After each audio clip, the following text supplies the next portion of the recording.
Welcome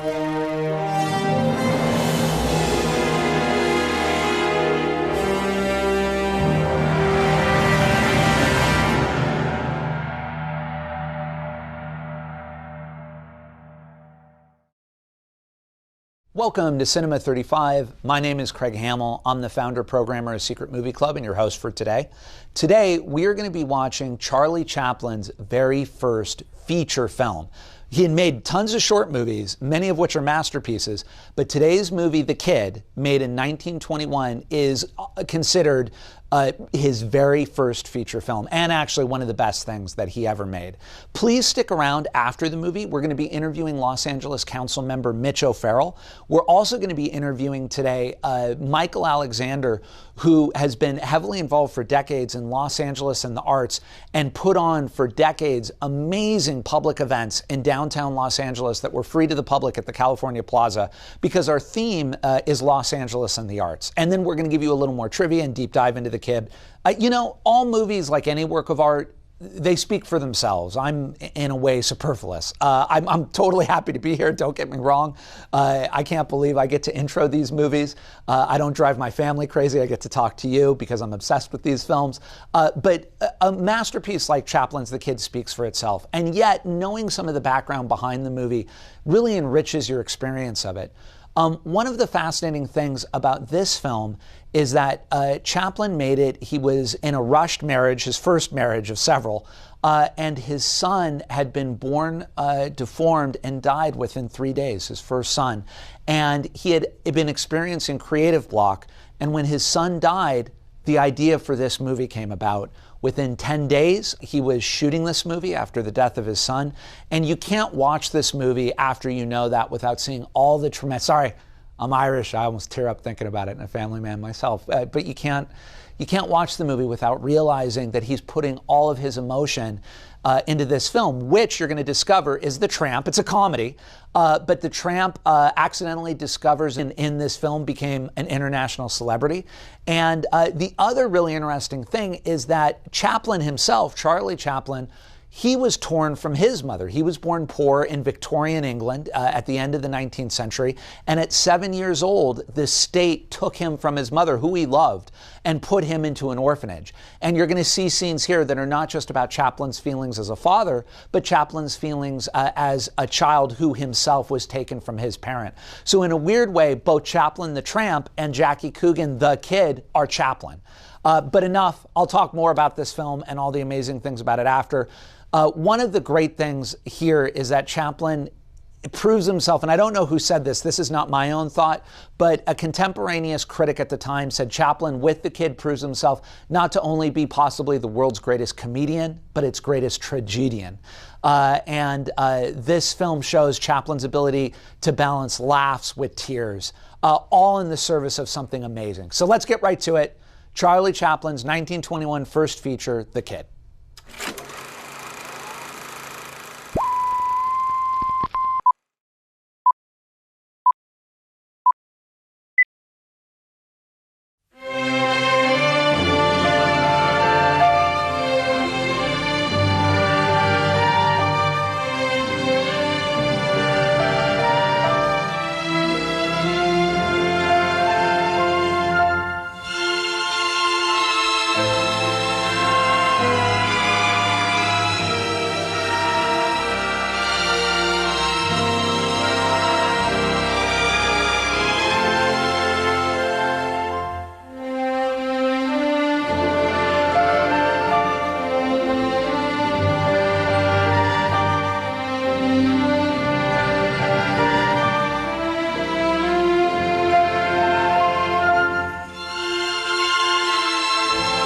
Welcome back.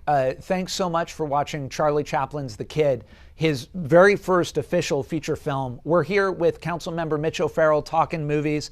So, Councilmember, you and I have talked a little bit about Chaplin, but we were talking about his shorts, his one-reelers, when you and I met last time. Now, we're talking about his very first feature film, one that as I get older actually keeps going up and up as probably one of my favorite Chaplins. What do you think of The Kid? It's a masterwork of Charlie Chaplin's, just plain and simple. And he brings the Tramp character back for his first feature, and puts. Oh, and then a moment next, we're going to be laughing. What do you account for Chaplin's talent for being able to make a movie that everybody would go see and laugh at, but then be crying at and then laughing again? How was he able to do that with subject matter that really, when you think about it, shouldn't have been funny, but he was able to make it both hilarious and moving? Where do you think that talent came from? From a deep understanding of human nature. And I think, Chaplin came up through the music halls in London and in England. And I think that he survived through life's hard knocks himself. So when he came to Los Angeles, and at the advent of the film industry, right when it relocated from the East Coast to the West Coast, his timing couldn't have been better. We're just so lucky that he was where he was when film became such a newer but more refined art form in Los Angeles 100 years ago. We're so lucky. So I think it came from understanding human nature, and also understanding that as a comedian, you play the truth. You don't play necessarily for laughs. You just play the truth.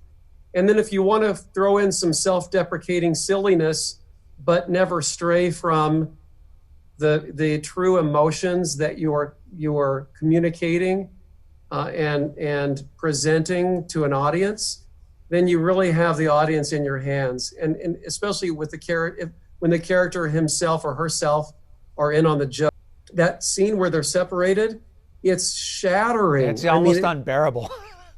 It's unbearable. It is unbearable. But it's worth staying invested in and watching all the way through, because it's a beautiful story and so heartfelt. Well, and it's I was going to ask you, we've talked about it a bit before. You yourself came from a pretty tough background, just in terms of class and money and not having any. And as you just said, Chaplin was the same. Weirdly, he came up, he figured it out. He becomes, here's this kid with no money who becomes the greatest star in the world.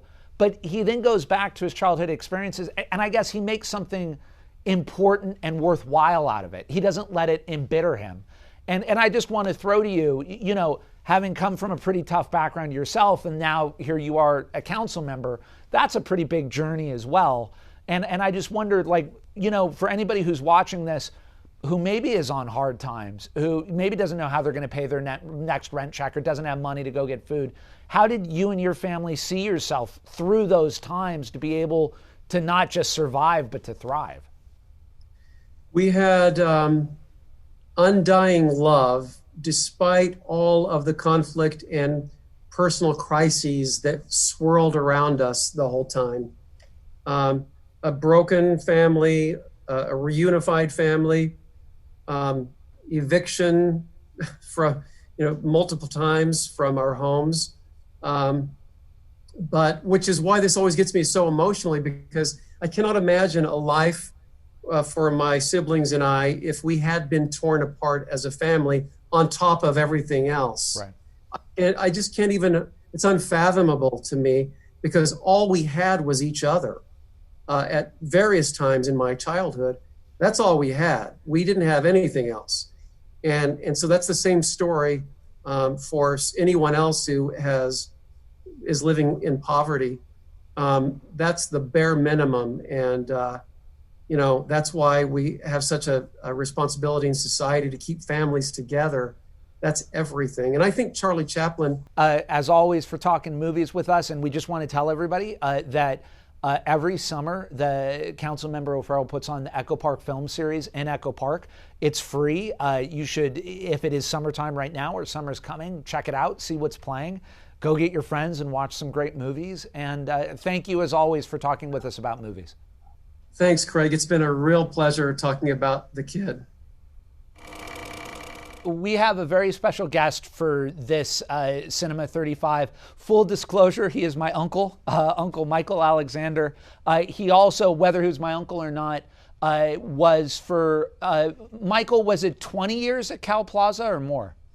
27. For 27 years, the artistic director at Cow Plaza in downtown Los Angeles, which put on amazing shows year after year that were free to the public. I attended many of them in every medium, from dance to concerts to theater to performance to lectures. And now Michael Alexander is the artistic director at Caltech in Pasadena. He has been wonderful to me, and his commitment his whole life to the arts and being involved in Los Angeles' culture has had a big influence on me. And he got his start partially in mime and comedy, which is why I thought he would be perfect for Charlie Chaplin and the Kid. And then, of course, I do have to say that his children, Janelle and Seth Alexander, are my cousins, or like brothers and sisters to me. So this is a family reunion. It's wonderful to have you, Michael. Thank you for being here. And thank you very much for inviting me to join you. Oh, it's wonderful to have you. And let's just dive right into it, Michael. So we just watched Charlie Chaplin's The Kid, his first feature film. And when I started to do this in December, you gave me a Chaplin book, which I actually showed everybody in that first round of episodes. And I know that when you started out as a young man, am I right? Did you study with Marceau? I aspired to go into mime. And I think, if I can just jump in here, one of the reasons that mime and clowning were so interesting to me was because of my parents, who were both pre-teenagers during the very last years of the silent era. And even my father, who was European born and got here in 1938, probably saw Chaplin films. From money or power. He's just sort of using his natural resources as an underdog in a tough world, and he's always keeping it light. It's hard to really get into, but he really nailed that character you feel for and identify with right away, I think. And I think as one watches the evolution of his filmmaking, he went from a character that had a certain amount of impishness or a little bit of mischievousness in it to a character that was much more of an innocent and an optimist. Absolutely. There was always that tomorrow's a better day type of an approach. You can see it in many of his films, particularly when he's sort of pedaling off with his cane and waddling off into the sunset, that it's the walk of somebody who's looking forward to tomorrow and not afraid of it. Yeah, I never put it quite into words, but I think you nailed it. He's an optimist, and he's a real optimist. And I think that takes a lot of courage, actually. And I think it's maybe why those movies speak to us 100 years later. I wanted to ask you, you said something that I really like. You've said it a few times in our conversation. I just want to make sure we immortalize it here. So you have decades and decades of putting on events and artistic performances. And you have this great quote, and I just want to set it up and you go with it, about how the performance or the event isn't over until the last conversation. And I love that, because I'm a movie maker, and that's the thing you hope for your movies is people go to a coffee shop and they keep talking about it. And there's something about that community and engagement. But I don't want to say any more. What did you mean by that? And because that always meant a lot to me when you would say that. Well, it's interesting. I've had some screenings that I've gone to where there have been special setups for people to be able to talk about the movies that they've just seen. We're seeing it more and more with the live performing arts, where people in formal or in informal kinds of settings have a chance to redigest what they've seen, what they've heard, and learn very often by listening to people who have very different life experiences than their own, that though they may have seen the exact same show, they've come away with it with very, very different understandings and lessons learned. And I can remember how thrilled I was when we put on mic during one of our performances. And early on, we did a lot of lunch hour shows.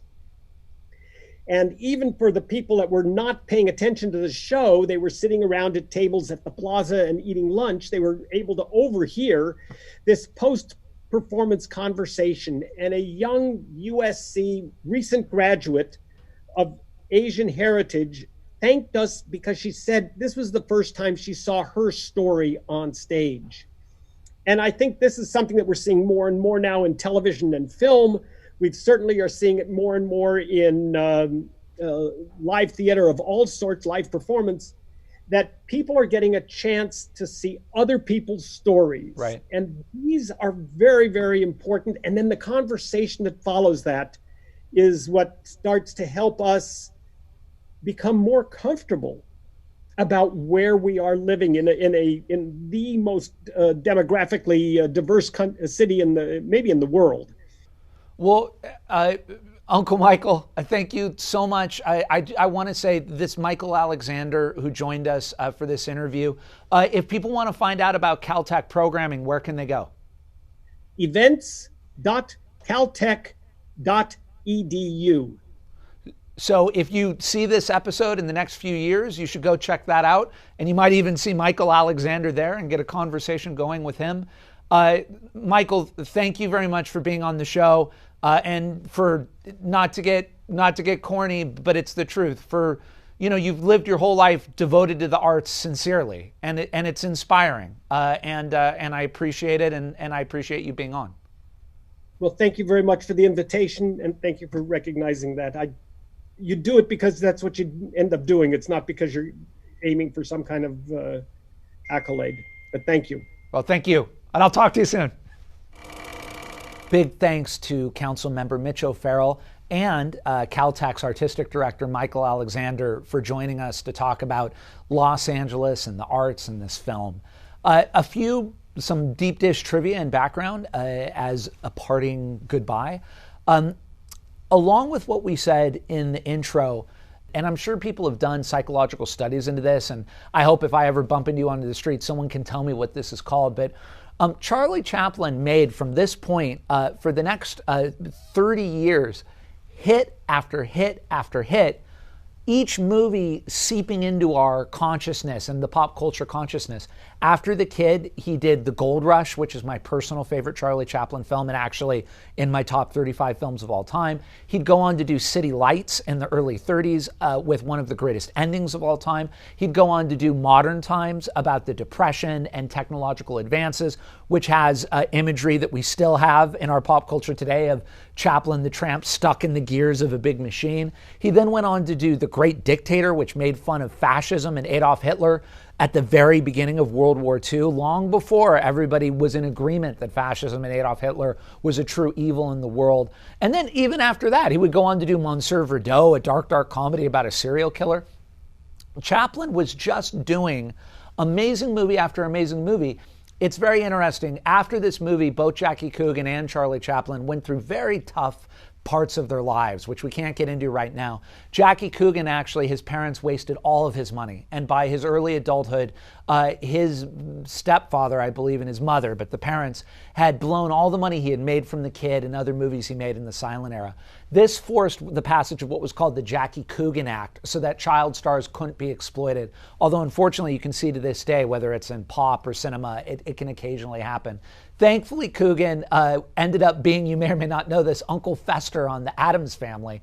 And so he had a happy ending in a second act. And in 1972, when Jackie Coogan was in his mid-50s, almost 60, and Chaplin was nearing 80, they met again when Chaplin collected his Academy Award, both having gone through long passages of their life, both still friendly, both having it made through existence, which is tough, but always worthwhile, as Chaplin always affirmed in his movies. So thank you for joining us. My name's Craig. I'm the founder programmer of Secret Movie Club. You can check out everything we do on secretmovieclub.com. We show movies all over LA, and we also offer, no matter where you are, blogs, podcasts, and tons of stuff. You can find out all about it on secretmovieclub.com. Until then, watch great movies, and we hope you'll join us again when we show another movie in Cinema 35.